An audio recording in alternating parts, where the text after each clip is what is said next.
பணம், புகழ், செல்வாக்கு இருக்கும் வரை உன்னை தலையில் தூக்கி வைத்து ஆடிய மனிதர்கள் கஷ்டமும் வறுமையும் வந்தவுடன் அடையாளம் தெரியாதது போல முகத்தை திருப்பிக் கொண்டு கடந்து போகிறார்களா?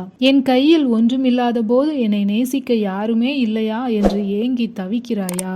என் அன்பு பிள்ளையே, இதுதான் சுயநல உலகத்தின் சுபாவம்.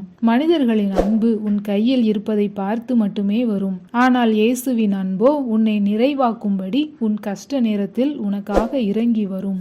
செல்வம் உள்ளவனுக்கு அநேக நண்பர்கள் உண்டு, தரித்திரனோ தன் சிநேகிதனாலும் வெறுக்கப்படுகிறான் என்று நீதிமொழிகள் 19ஆம் அதிகாரம் 4வது வசனம் சொல்லுகிறது. மனிதர்கள் உன்னை விட்டு விலகிய இந்த வறுமையின் நாட்களில்தான் தேவன் உனக்கு மிக அருகில் இருக்கிறார் என்பதை நீ உணர வேண்டும். மனிதர்கள் உன் கைகளில் உள்ள பொருளை பார்க்கிறார்கள். அனைவரும் கைவிட்ட இடத்தில்தான் சர்வ வல்ல தேவன் உன்னை தாங்கி பிடிக்கும் கரம் நீளுகிறது. நீ என்றும் வறுமையோடே இருக்க போவது இல்லை. நம்முடைய கர்த்தராகிய இயேசு கிறிஸ்துவின் கிருபையை அறிந்திருக்கிறீர்களே.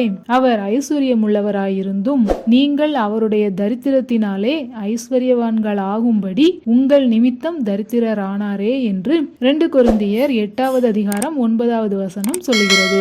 நீ ஐஸ்வர்யவான் ஆகும்படிக்குதான் தேவன் இந்த உலகில் வெறுமையாய் பிறந்தார். மனிதர்கள் விலகி போனாலும் நான் உன்னை விட்டு விலக மாட்டேன். நீ இழந்த அனைத்தையும் விட மேலான ஐஸ்வர்யத்தினால் உன் வாழ்க்கையை நிரப்புவேன். இதுவே தேவன் உனக்கு தரும் வாக்குத்தத்தம். இனி மனிதர்களை பார்த்து மனம் கலங்காதே. உன் வெறுமையை நிறைவாக்கும் இயேசுவை நோக்கிப்பார். அவர் உன்னை வெட்கப்பட விடமாட்டார்.